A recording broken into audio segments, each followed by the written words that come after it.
Pardon. Prezradíš nám, čo priniesol Intel na dnešnú Android Roadshow? Intel přinesl nejnovější produkty, které obsahují procesory Intel Atom X3, X5 a X7, tak z těch X3 to byly například produkty od Umaxu, které v sobě mají integrovaný 3G modem, nebo Prestigio Core 2. S X5 jsme ukázali Yoga Tablet 3 Pro, která má integrovaný projektor, je to celý zajímavý produkt. A v té nejvyšší třídě Intel Atom X7 jsme ukázali Acer Predator 8-palcový tablet, který je určen specificky pro gamingové hráče a má opravdu vysoký výkon a Dolby zvuk, 4 reproduktory integrované do těla tabletu, takže ideální produkt pro hardcore gamery. Čo ľudí najviac zaujímalo pri vašom stanovišti? Zajímaly je tablety právě s konektivitou, jak už jsem zmiňoval, byly to zatím jenom tablety s integrovaným 3G modemem, nicméně v druhé polovině roku Intel přinese i tablety s integrovaným LTE modemem, takže na to se ptali nejvíc. Druhá věc je zajímala výkon tabletů s procesorem X7 v porovnání s ostatními konkurenčními produkty. Tak je to zajímavé místo pro setkání s našimi zákazníky a vítáme zpětnou vazbu, kterou tady od lidí dostáváme přímo z toho, jak používají Androidí zařízení. Je to příjemné setkání v rámci celého Android ekosystému. Takže hlavným ťahuňom dnešnej Android Roadshow bol určite nový reproduktor Sound Blaster Roar Pro, ktorý bol predstavený v januári na CES v Las Vegas. Taktiež k nemu ako doplnok bezdrôtový mikrofón iRoar Mic. Ďalším ťahuňom bola v podstate celá séria Blaster X. Je to progamingová séria, ktorá obsahuje prvé in-ear slúchadlá hráčske, a to sú P5. Séria ďalej pozostáva z slúchadiel H3, H5 a prvýkrát sme priniesli pre užívateľov H7, ktoré sú v podstate najvyšší model, sú to 7-minútkové HD-čkové slúchadlá hráčske. Kam smerovali otázky ľudí najviac pri vašom stánku? Najviac ich zaujímali v podstate zvukové karty a hráčske slúchadlá. Čo potešilo nás, bolo v podstate záujem o reproduktor Sound Blaster Roar Pro. Čo sa ti na dnešnej roadshow najviac páči? Mne sa najviac páčil Samsung Galaxy S7 a ešte okrem toho ten telefón Motorola, čo je nerozbitý telefón. Tak hovorím, že ten Samsung S7 to je podľa mňa vlajková loď, vrcholový telefón a plánujem, že by som si možno aj ten telefón kúpil, takže takto. A nejaká prednáška ťa zaujala, alebo na niektorú čakáš? Zaujímavá prednáška Motorola, celkom taká zaujímavá. A je to celkom pekne podelené, to je trh cenovo, hej, takže vie si vybrať každý. Čo hovoríte na Android Roadshow tohto ročne? Tak je to docela fajn a spoznáme tie nové technológie a tak predstavia sa nám tú virtuálnu realitu, ešte som neoskúšal, tak bolo super. Máš medzi výrobcami nejakého favorita, na ktorého si sa tu tešil? Tak na to Moto som bol zvedavý, tak, a ináč ešte na ten Samsung S7. Marek, čo si so sebou prinieslo Lenovo alebo Moto na Android Roadshow? Že pre nás Košice sú vždy špeciálne, naozaj to je neuveriteľne veľa ľudí chodí na Android Roadshow v Košiciach, takže pre nás prvýkrát sme mali možnosť predstaviť slovenským zákazníkom Lenovo Moto značku, takže legendárne Moto telefóny sme priniesli tentokrát na Android Roadshow do Košic. Priniesli sme všetky 4 telefóny Moto, to znamená Moto G, vodeodolný, priniesli sme Moto X Play, naozaj cena výkon s megabatériou, mali sme tu X Style štýlovku multimediálnu a samozrejme aj vlajkovú loď Moto X Force, nerozbitný displej tohto telefónu, naozaj tento telefón vydrží všetky pády a displej naozaj človek nerozbije. Mali sme dve atrakcie na Moto telefóny a to bolo, mali sme akvárium, kde sme ukazovali vodoodolnosť Moto G telefónu, takže naozaj všetci si skúšali, či to naozaj reálne vydrží.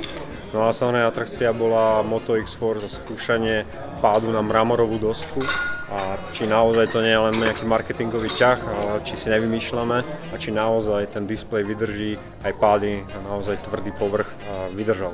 No samozrejme máme ešte aj naše Lenovo Vibe portfólio a to bola naša druhá časť, čo sme tu mali druhá časť stánku a tam sa nás ľudí pýtalo na Vibe X3.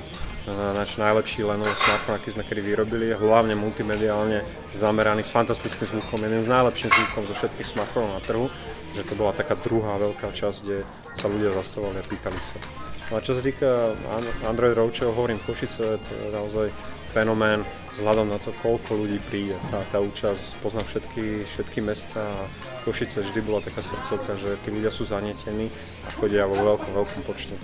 No my samozrejme prinesieme na Slovensko okrem telefónov aj konečne Moto 362 generácie, takže komplet portfólio Moto, tak jak sú ľudia zvyknutí, oficiálne s oficiálnou podporou už aj na Slovensku od apríla 2016. Čo sa ti najviac páči na tohto ročnej roadshow? Je to dosť zaujímavá roadshow, keďže sa tu môžeme stretnúť ako s výrobcami priamo a vyskúšať si tie nové zariadenia. A takisto aj niektoré zaujímavé veci sú tu ako napríklad tie súťaže a napríklad aj to, že si môžeme pozrieť napríklad virtuálnu realitu, čo bežne nemáme možnosť takto si vyskúšať niekde. Na ktorého výrobcu si sa najviac tešil? Tak napríklad Lenovo, ale nemal som nejakého takého obľúbeného výrobcu, ktorý by bol ako taký popredí. A ktorá prednáška ťa najviac zaujíma? No, tak zatiaľ to bolo Lenovo, ale aj Intel bude celkom zaujímavé, čo sa týka toho výkonu a hlavne tých inovácií, čo chcú priniesť do mobilného sektoru. Tatrabanka opäť prišla do Košíc, boli sme pozvaní, prišli sme predstaviť našu novú verziu aplikácie. V aplikácii našim klientom prinášame novú funkcionalitu a to je online management kariet.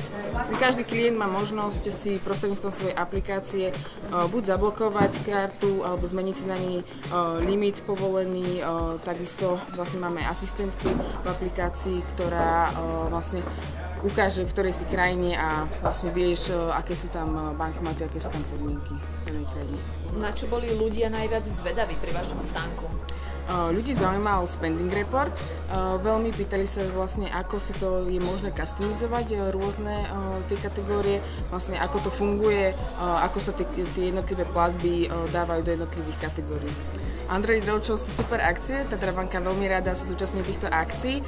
Chodí tu naozaj veľké množstvo mladých ľudí a aj v spolupráci s našimi HR generalistkami hľadáme práve aj na týchto akciách potenciálnych mladých ľudí, ktorí by sme uvítali v našich tímoch. Peťo, čo ste si so sebou priniesli na Android Roadshow? Priniesli sme našu mobilnú aplikáciu a chceli sme návštevníkom Android Roadshow ukázať, čo to znamená mobilné zdravotníctvo a ako im môže pomôcť. A okrem toho sme aj predstavili úplnú novinku a to je profil platiteľa, ktorá pomôže hlavne živnostníkom, samoplatiteľom, podnikateľom ako niečo, čo im mimoriadne uľahčí vyznať sa vo svojich povinnostiach, čo majú, čo nemajú zaplatené, kedy majú platiť a tak ďalej. V prezentácii som sa venoval hlavne predstaveniu aplikácie, ale aj kontextu, čo to znamená mobilné zdravotníctvo, čo to znamená elektronické zdravotníctvo, čo všetko funguje, aké máme prepojenie napríklad pomocou projektu Bezpečné lieky online, prepojenie na software poskytovateľov, to znamená lekári a lekárne s nami komunikujú online, čo už je niečo, ako elektronické zdravotníctvo by malo byť. Bola to prvá Android Roadshow, na ktorej sme sa súčasnili ako dôvera.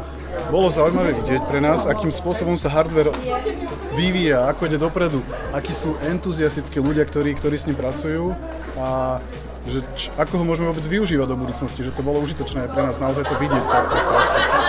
Super show, perfektní ľudia, veľmi vďační, takže bola to paráda, naozaj. Tento rok do Košic sme si pripravili hlavne Galaxy S7, čo je teraz vlajková loď. Bol tu Galaxy S7, aj ageová verzia, aj obyčajná flatová verzia. A takisto sme priniesli vlastne ľuďom aj Gear VR, akože virtuálnu realitu. Čo najviac ľudí zaujímalo pri vašom stánku? Najviac asi tá virtuálna realita, ale aj všetky technologické novinky, čo sa týkalo Galaxy S7 a Galaxy S7 Edge, takže aj to IP krytie, tá vodeodolnosť, rozšírenie vlastne vnútornej pamäti, microSD kartami a ešte aj fotoaparát hlavne. Vieš nám povedať, prečo Samsung ide týmto smerom k virtuálnej realite? Myslíme si, že je to určite trend a bude sa tento trend rozmáhať a je to lepšie približenie ľudí k tomu reálnemu zážitku a majú také lepšie približenie k tomu deju. Takže svoje zážitky, ktoré zažívajú alebo veci, ktoré zažívajú v živote, sa vedia tam ako keby viac s nimi cítiť a dostať sa bližšie ku nim. Čomu si sa v rámci prednášky venoval? Tak hlavne to bolo tiež zamerané na Galaxy S7, Galaxy S7 Edge a takisto Gear VR. Plus sme ešte spomínali Gear 360, ktorú je to kamera, ktorú prinesieme vlastne od pol roka, ktorá bude asi aj na našom slovenskom trhu a ľudia si budú môcť zaznamenávať touto kamerou svoje zážitky v 360 stupňovej virtuálnej realite. Je niečo, čo by si chcel povedať k Android Roadshow?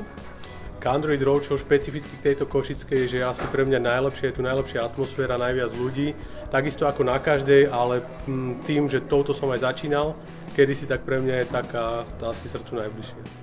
Páči sa mi to, aj keď čakal som možno troška viac. Bol som minulé na Windows Roadshow a tu bolo podľa mňa viac vystavateľov a teda viac stolov, viac sa tu dalo pozrieť. Ale dobre, som spokojný, vyskúšal som virtuálnu realitu, čo sa nedá bežne vyskúšať, takže bol som zvedavý na tú kombináciu Lenovo Moto, čo to vlastne prinieslo, ako budú vyzerať tie telefóny. Asi len toľko. Toto ma najviac zaujímalo, tá kombinácia Lenovo a Moto, že čo to priniesie na trh a čo to dá. Čo sa vám na Roadshow najviac páči? Tesla. Tesla a prečo? Zaujímavá novinka v podstate v automobiloch. Čo sa ti na Roadshow najviac páči? Asi tak celkovo aj atmosféra, čo sa týka toho aj programu, ako pestré. A prednáška ťa nejaká zaujala? Momentálne ten kreatívny bol taký zaujímavý. Celkovo ako ponúka vlastne tých výrobkov, tie ceny. Jakub, vy ste nováčikovia na Android Roadshow, tak nám prezrať niečo o MP3.sk a čo ste tu dnes odprezentovali. Jasne, mp3.sk je na trhu od roku 2002.